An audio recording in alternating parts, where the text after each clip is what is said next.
पुराने समय की कहानी है। एक राज्य था। एक दिन गुप्तचरों ने सूचना दी कि पड़ोसी राज्य हम पर हमला करने वाले हैं।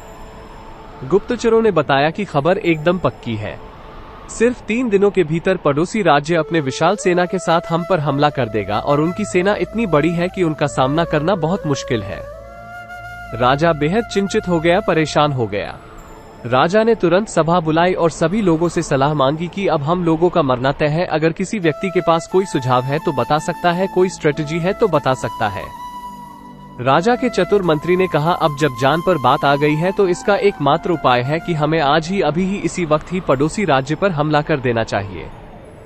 राजा बोला, मंत्री जी, हमारी सेना बहुत छोटी है, हम उनका मुकाबला कैसे कर पाएंगे? मंत्री बोला, पड़ोसी राज्य अभी युद्ध के लिए तैयार नहीं है। अभी उस राज्य पर हमला कर दे तो संभल नहीं पाएंगे और हमारे जितने की कुछ तो संभावना बनेगी। वैसे भी हम पर हमला होने वाला है, वो इतनी विशाल सेना है, हम यूं ही मरने वाले हैं।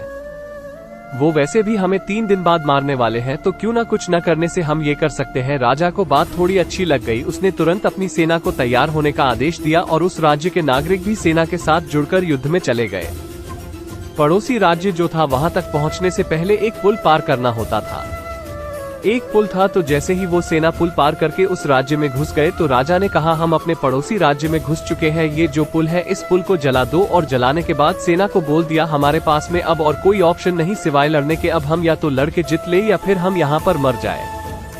हमारे पास भागने का कोई ऑप्शन नहीं है। सभी सैनिक अपनी पूरी क्षमता के साथ में लड़े और पड़ोसी राज्य की बड़ी सेना को उन्होंने हरा दिया, इस एटीट्यूड के साथ में कि हमारे पास में कोई और ऑप्शन ही नहीं है।